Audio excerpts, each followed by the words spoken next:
আমাদের সমাজের মধ্যে তো ওয়াজ মাহফিল কম হইতেছে না। আজকে ওয়াজ, কালকে ওয়াজ, পরশু ওয়াজ, বক্তারও অভাব নাই, শ্রোতারও অভাব নাই, ডায়েরিও খালি নাই।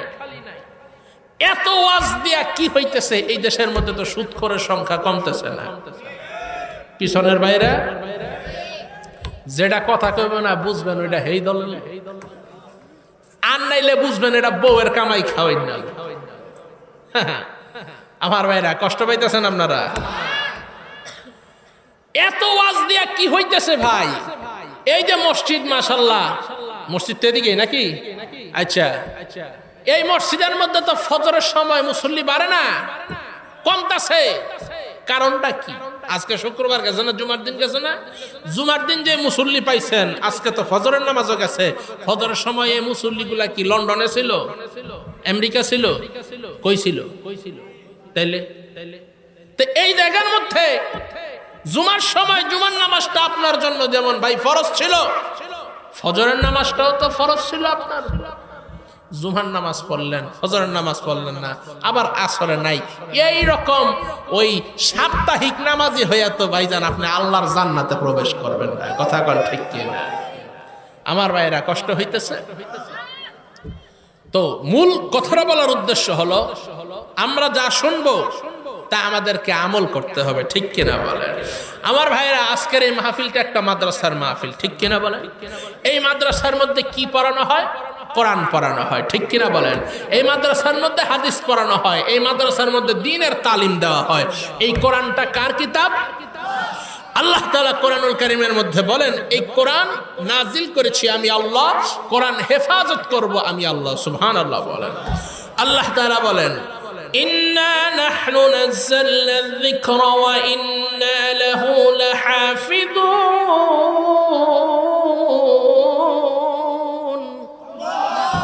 আল্লাহ তাআলা বলেন, এই কোরআনকে আমি নাজিল করেছি, এই কোরআন হেফাজতের দায়িত্ব আমি আল্লাহ আমার নিজের হাতে রেখেছি। সুবহানাল্লাহ বলেন। আমার ভাইরা, এই কোরআন হচ্ছে সম্মানিত কিতাব। সুবহানাল্লাহ বলেন। আল্লাহ তাআলা বলেন, ইন্নাহু লাকুরআনুন কারীম।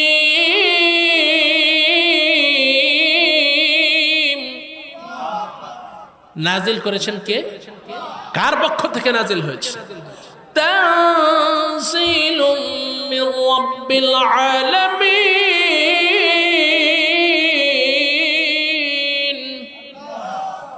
কার উপরে নাজিল হয়েছে?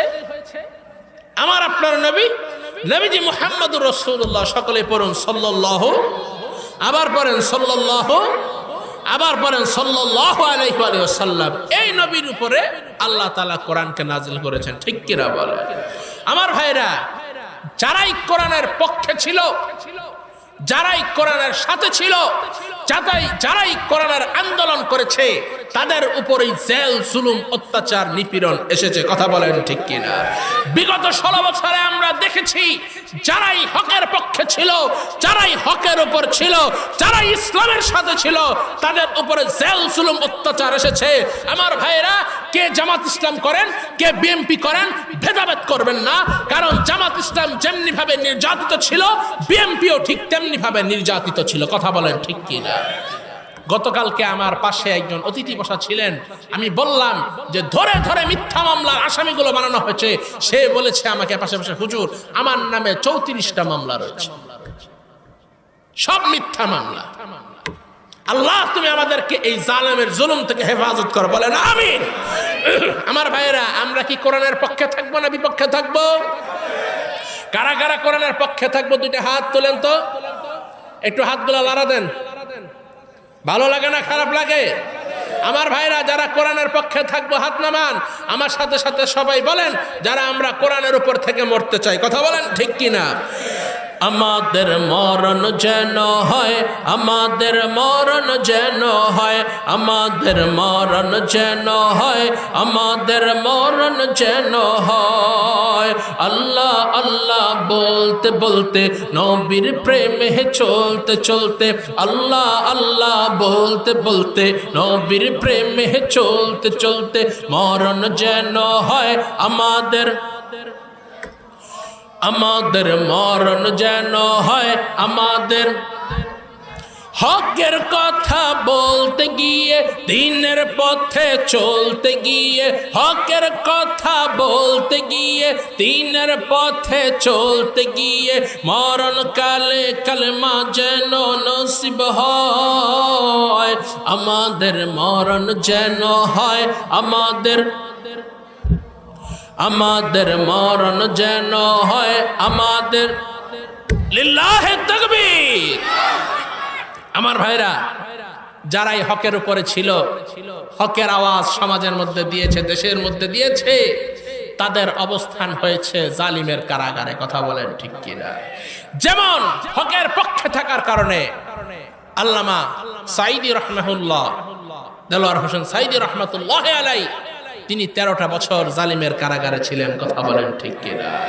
আজকে তিনি যে এই দুনিয়া থেকে বিদায় হয়ে গেছেন, বিদায় হয়ে যাওয়ার পরেও প্রত্যেকটা মাহফিলে মাহফিলে তার জন্য দোয়া হয়, তার নামটা উচ্চারিত হয়, এটা কোরআনের বরকতে। কথা বলেন ঠিক কিনা?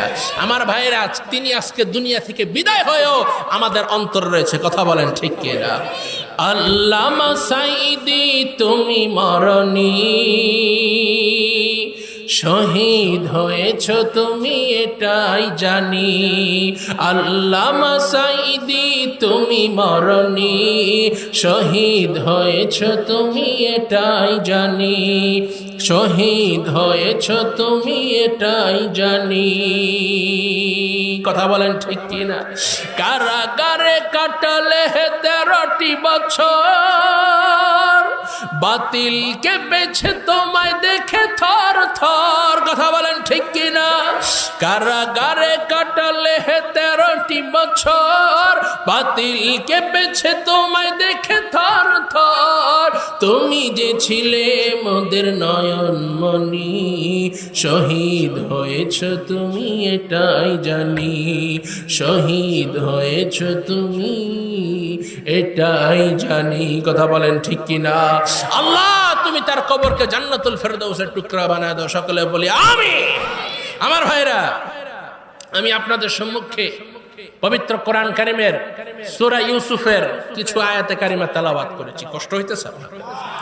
উসুলে তাফসীরের কিছু নিয়ম রয়েছে, যদি এই নিয়মগুলা 2 মিনিটে না বলি আপনারা কিছু বুঝবেন, কিছু বুঝবেন না। কোরআন কারীমের ব্যাখ্যার কিছু মূলনীতি রয়েছে। যেমন যদি কোনো সূরা অথবা কোনো আয়াত তেলাওয়াত করা হয়, ওই সূরার শানে নুজুল কি, ওই সূরা নাজিলের প্রেক্ষাপট কি, ওই সূরার ফজিলত কি, ওই সূরার সাথে পূর্ববর্তী আয়াতের অথবা পূর্ববর্তী সূরার কি সম্পর্ক, এই বিষয়গুলো তুলে ধরতে। আমি যে সূরাটা তেলাওয়াত করছি, এই সূরার নাম হচ্ছে সূরা ইউসুফ। কি এই বেটা, আমি কিন্তু ইতরামির হুজুর না, একেবারে কান্ডা ধরে সোজা করে দিব। বসলে চুপ করে বসো, নাইলে উঠে যাও। না ঘুমাই আইছে না কষ্ট করে তার হ্যাঁ এমন শুরু করছে, আবার উড়ানে ডারে।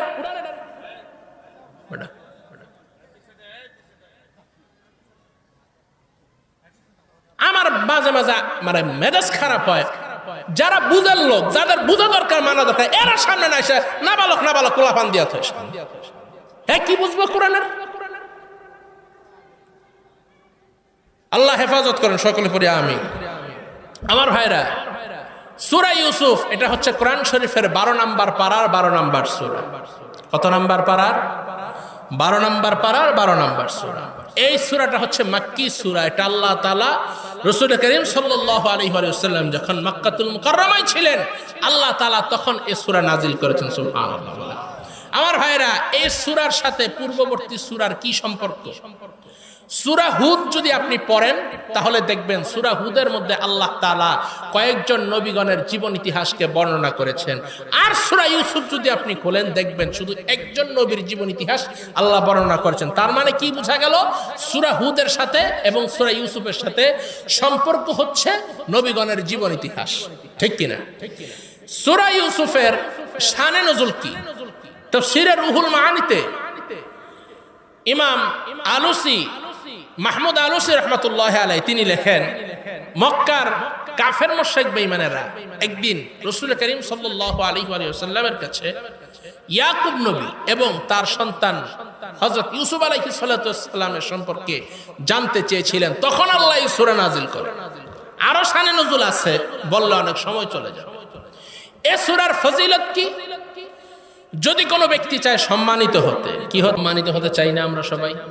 যদি কোনো ব্যক্তি চায় তার রিজিকের মধ্যে বরকত হোক, তার রিজিক বৃদ্ধি পাক, মুফাসসিরিনে কেরামগণ তাফসীরের কিতাবে লেখেন, সে যেন প্রতিদিন একবার হলেও আগে পরে 11 বার দুরূদ শরীফ পড়ে সূরা ইউসুফ যেন তেলাওয়াত করেন। সুবহানাল্লাহ। আচ্ছা, কোন ব্যক্তি যদি এই সূরাকে স্বপ্নের মধ্যে তেলাওয়াত করতে শোনে, অথবা নিজে পড়তেছে, অথবা তার সামনে কেউ তেলাওয়াত করতেছে, অথবা সে আওয়াজ পাচ্ছে সূরা ইউসুফের, এর তাবির মুফাসসিরিনে কেরামগণ লিখেন যে সে ব্যক্তি সকল ক্ষেত্রে বিজয় লাভ করবে, জালিমের জুলুম থেকে আল্লাহ হেফাজত করবে। এবার আসেন আমরা সূরা ইউসুফের প্রথম আয়াতের দিকে তাকাই। আল্লাহ তাআলা বলছেন, বিসমিল্লাহির রহমানির রহিম,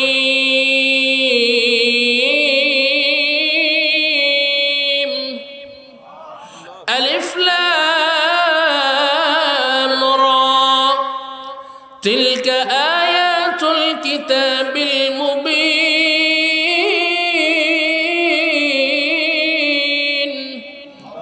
কোরআন কারীম যদি আপনি খোলেন তাহলে দেখবেন আলিফ লাম মিম তাহা কাফ হা ইয়া আইন সাদ, এরকমের কিছু আয়াত রয়েছে।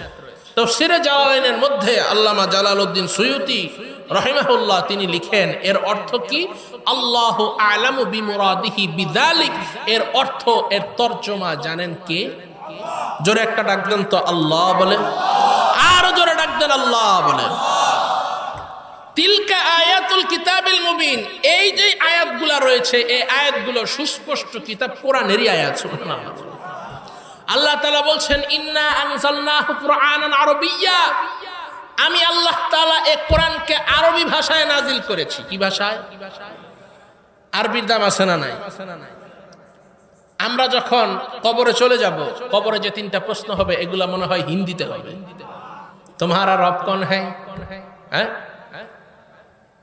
আচ্ছা, ইংলিশে হবে, ফার্সিতে হবে, কোন ভাষায় হবে? আরবি ভাষা। যখন আমরা জান্নাতে ঢুকবো জান্নাতের ভাষাও হবে আরবি। সুবহানাল্লাহ। আদম আলাইহিস সালাতু ওয়াস সালাম এবং হযরত হাওয়াকে যখন আল্লাহ সৃষ্টি করেন তখন তারা আরবিতেই কথা বলতেন। সুবহানাল্লাহ। তো আরবির দাম আছে না নাই? আল্লাহ তাআলা বলছেন, নাহনু নাকুসু আলাইকা আহসানাল কসাস, হে রাসূল কারীম সাল্লাল্লাহু আলাইহি ওয়া সাল্লাম, আমি আল্লাহ তাআলা আপনার নিকটে একটি সুন্দর ঘটনা বর্ণনা করছি। বিমা আওহাইনা ইলাইকা হাযাল কুরআন, ওই কোরআন দ্বারা, যে কোরআনকে আমি আল্লাহ আপনার উপরে ওহী করেছি। সুবহানাল্লাহ। আমার ভাইয়েরা, আওয়াজ পাবেন আপনারা, আমাকে 2-4 মিনিটে কথাটা একটু বলতে দেন। আল্লাহ বলছেন, ওয়া ইন কুনতা মিন ক্বাবলিহি লামিনাল গাফিলিন, ইতিপূর্বে আপনি এই ঘটনা সম্পর্কে কিছুই জানতেন। আমার ভাইরা, আল্লাহ তাআলা বলছেন, আল্লাহ ইউসুফ আলাইহিস সালাতু ওয়াস সালাম, ইউসুফ নবীর নাম তো এখানে সবাই শুনছেন না? তারা কয় ভাই ছিলেন? আচ্ছা, কন্যা কে কি জানেন? কেউ কেছেন 11, আর কয়জন? হ্যাঁ, তারা ছিলেন টোটাল 12 ভাই। কয় ভাই? আমরা স্বপ্ন দেখি, ইউসুফ নবীও স্বপ্ন দেখতেন, সমস্ত নবীরাও স্বপ্ন দেখেছেন। আমাদের স্বপ্নটা 3 প্রকার। কয় প্রকার? আর নবীগঞ্জে স্বপ্ন দেখতেন, এই স্বপ্নটা হচ্ছে ওহী ছিল। নবীদের স্বপ্ন কি ছিল? ওহী ছিল। আমরা স্বপ্ন দেখি বিমান দিয়ে উইরা যাইতেছে, উইরা যাইতে যাইতে কত সুন্দর আসমান, কত সুন্দর কত কিছু, চিন্তা করতেছি, আহা আকাশটা একটু দেখি, জানলাটা মাথাটা বাইর কইরা। এখন বিমান উঠছেন কারা কারা? এনে হাত তুলেন তো। আচ্ছা, যাক, মাশাআল্লাহ, অনেকেই আছে। বিমানের এই যে গাড়ির জানলা যেমন খোলা যায়, বিমানের জানালা কি খোলা যায়? তাতে কাম হইছে আসছিল, তো বিমান আর আসমান দা উড়ন লাগলো। তো এই বেটা স্বপ্নের মধ্যে কইতাছে, আচ্ছা ঠিক আছে, একটু জানলাটা দিয়ে একটু চেহারাটা বাইর করে দেখি আসমানটা কেমন। এমন জোরে ঠেলতাছে, ঘুমের তনুরটা দেখে খেতা সিরা মাথা বাইরে। এমন স্বপ্ন আমাদের সমাজে আসে না? আছে। ইউসুফ আলাইহিস সালাতু ওয়াস সালাম একদিন স্বপ্ন দেখলেন। কি স্বপ্ন? কোরআন কারীমের মধ্যে আল্লাহ তাআলা বলেন, ইয ক্বালা ইউসুফু লিআবিহি ইয়া আবাতি ইন্নী রাআইতু আহাদা আশারা কাওকাবা والشمس والقمر رأيتهم لي ساجدين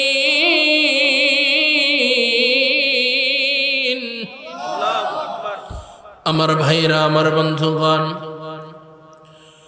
আল্লাহ রাব্বুল আলামিন আজ থেকে ১০০০ বছর আগে আমার আল্লাহ পবিত্র কুরআনুল কারীমের মধ্যে ইরশাদ করে বলেন, ও আমার বান্দা এবং বান্দীরা, ইবাদত করো আমি আল্লাহর, আমি আল্লাহ তাআলার ইবাদত করো, আমি আল্লাহ তাআলা ছাড়া তোমরা আর কারো ইবাদত করিও না। এর চামটা এলাকার মুসলমান,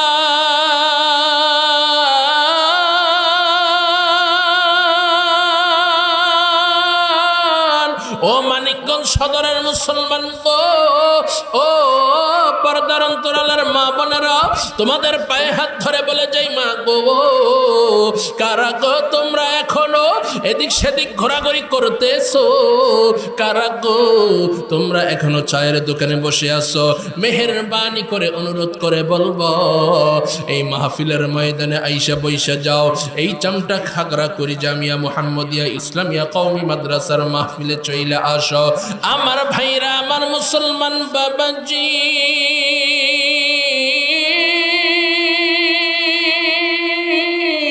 হইতে পারে এইটা তোমার জীবনের শেষ মাহফিল, হইতে পারে এইটা তোমার জীবনের শেষ ওয়াজ। কথা বলেন ঠিক কি না?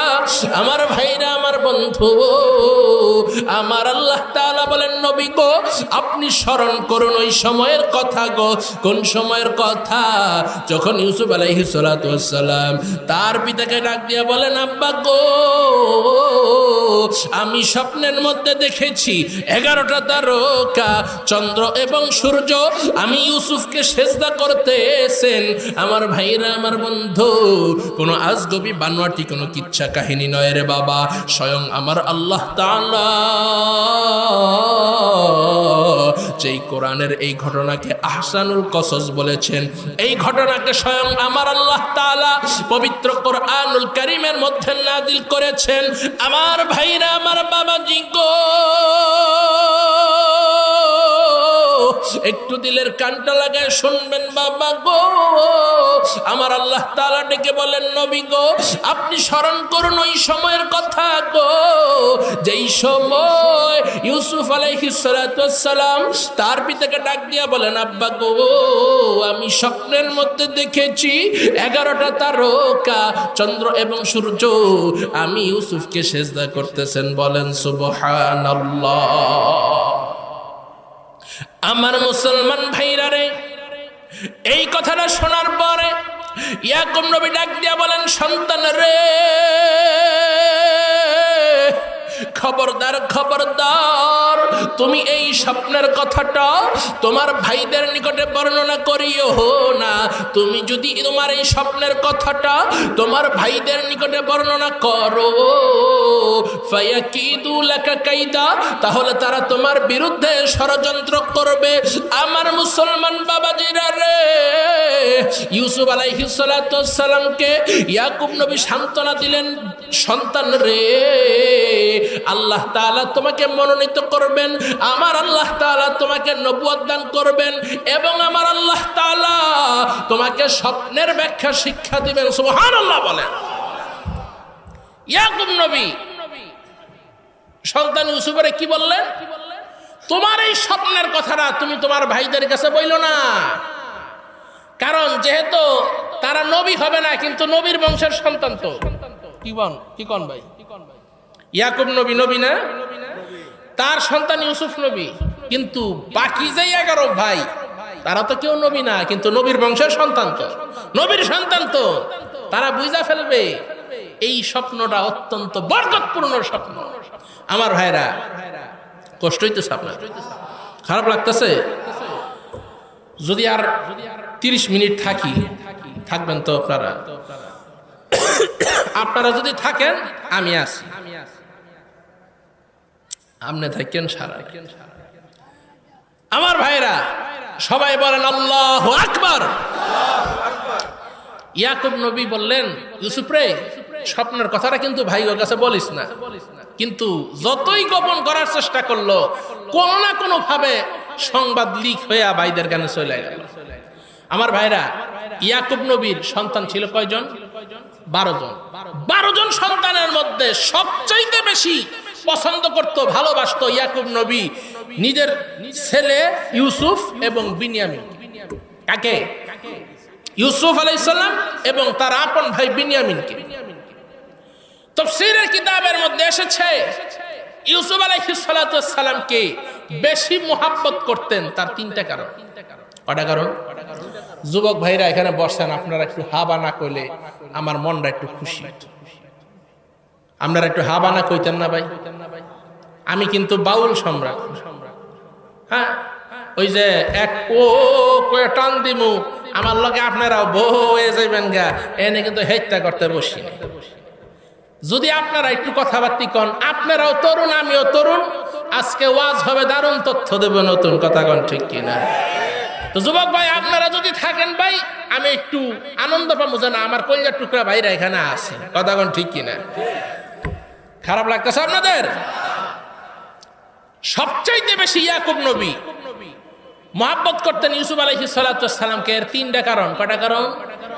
1 নাম্বার কারণ হইতেছে আল্লাহ তাআলা যে হযরত ইউসুফ আলাইহিস সালামকে নবী বানাবেন, তাকে যে নবুয়ত দান করবেন, এই বিষয়টা আমার আল্লাহ তাআলা হযরত ইয়াকুব আলাইহিস সালামকে আগেই জানাই দিয়েছিলেন। সুবহানাল্লাহ। আমার ভাইরা, আমার বাবাজিরা রে,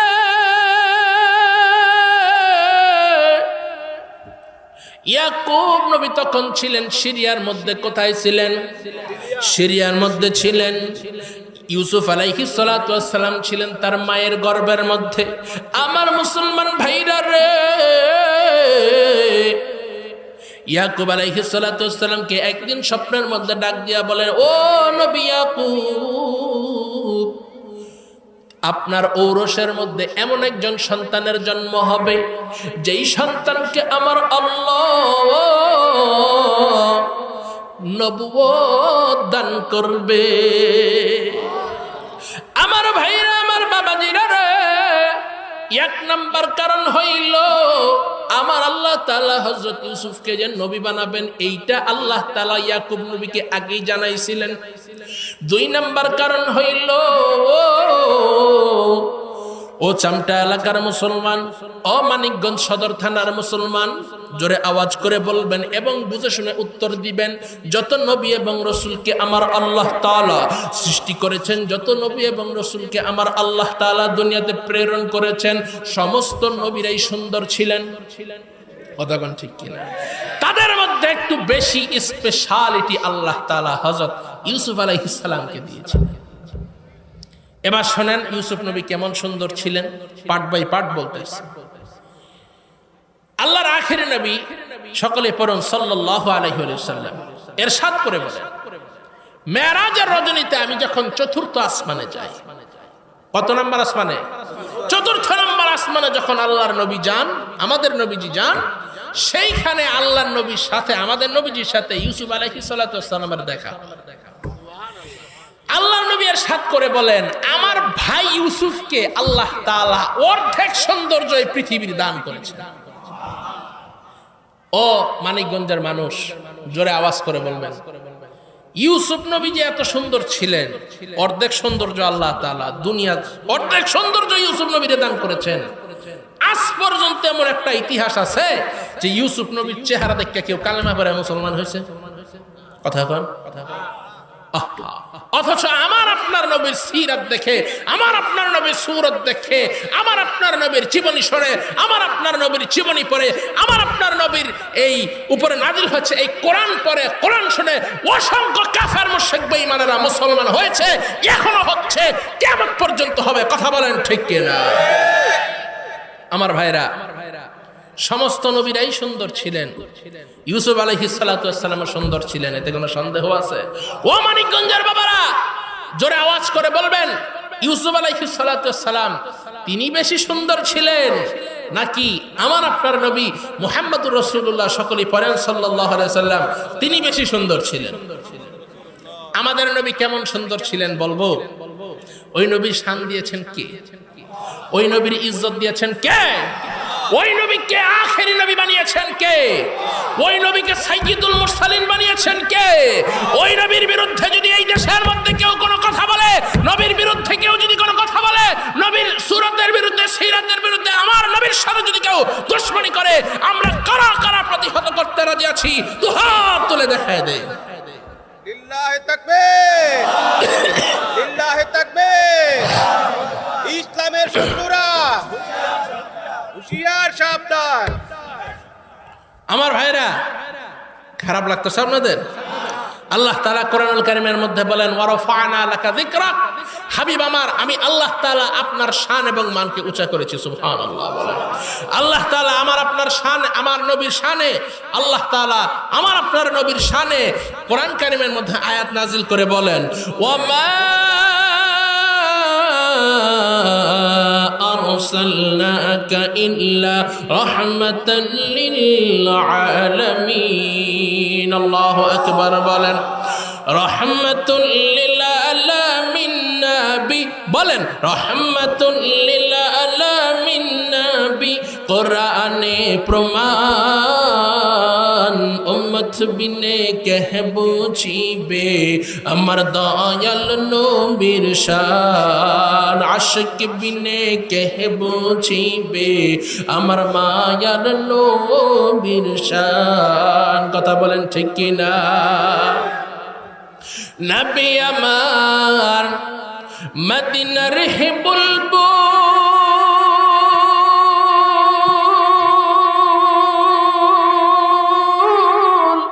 আমার আল্লাহ প্রেম করিয়া নামটি রাখলেন মুহাম্মদ রাসূল। আল্লাহু আকবার বলেন।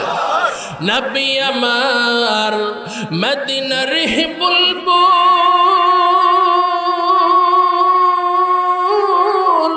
আমার আল্লাহ প্রেম করিয়া নামটি রাখলেন হাবিব রাসূল। সেই নবীকে ভুল বুঝিলে, সেই নবীকে না মানিলে, ওই নবীজির সুন্নত না মানিলে থাকবে না ঈমান, আশিক বিনে কে বুঝিবে আমার দয়াল নবীর শান। কথা বলেন ঠিক কিনা? আমার ভাইরা, যে নবী আমার জান্নাতুল ফিরদাউস মদিনাতুল মুনাওয়ারা রওজায়ে আতহারের মধ্যে শায়িত আছেন, ওই সবুজ গম্বুজের কাছে, ওই রওজায়ে আতহারের সামনে আমরা যেতে চাই কি চাই না? কারা কারা চাই? দুহাত তুলে দেখায় দেয়।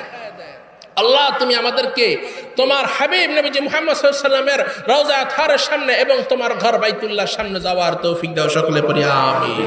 যারা মদিনায় যেতে চান আমার সাথে সাথে তারা পড়েন, আমার কিচ্ছু ভালো লাগে না, মন হইয়াছে দিওয়ানা, মনে চায় ওইরা যাব সোনার মদিনা। বলেন, আমার কিচ্ছু ভালো লাগে না, মন হইয়াছে দিওয়ানা, মনে চায় ওইরা যাব সোনার মদিনা।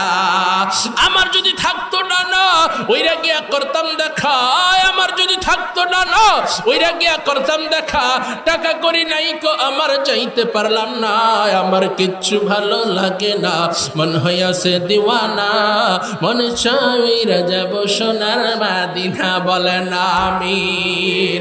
ঘর বাড়ি সংসার নাহি আমার দরকার, ঘর বাড়ি সংসার নাহি আমার দরকার, একবার যদি মোর নবীরে পাইতাম আমরা, একবার যদি মোর নবীরে পাইতাম, বারে বারে মন চায় মদিনা যাইতাম আমরা। বলেন, বারে বারে মন চায় মদিনা যাইতাম আমরা, বারে বারে মন চায় মদিনা যাইতাম আমরা, বারে বারে মন চায় মদিনা যাইতাম। বলেন আমিন।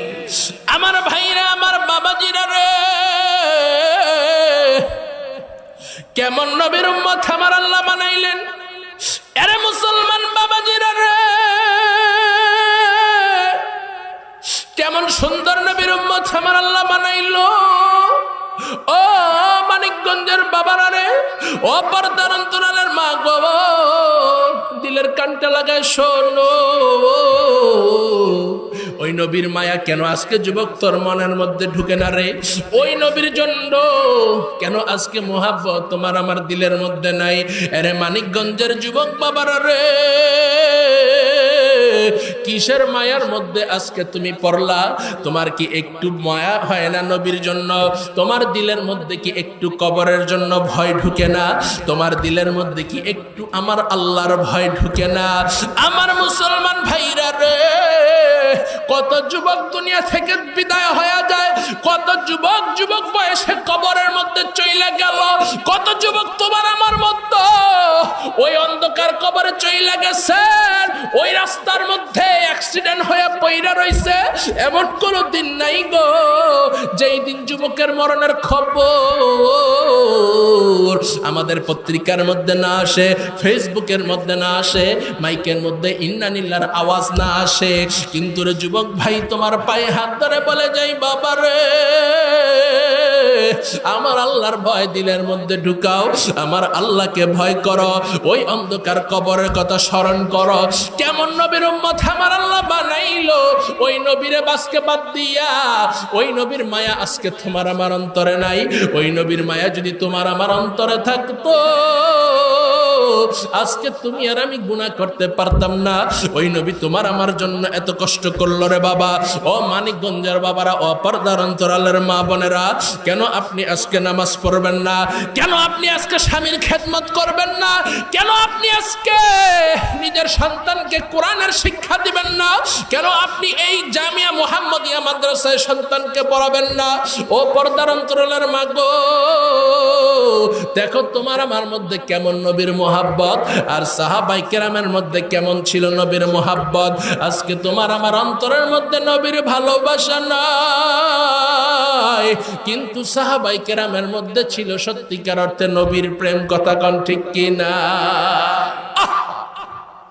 আমার ভাইরা, আমার নবীর ভালোবাসা যদি আমাদের দিলের মধ্যে থাকতো, এই দেশের মধ্যে নবীর বিরুদ্ধে যেই শয়তান কথা বলতো তার জিহ্বাটা টেনে ছিঁড়ে ফেলতাম। কথা বলেন ঠিক কিনা? আমার ভাইয়েরা,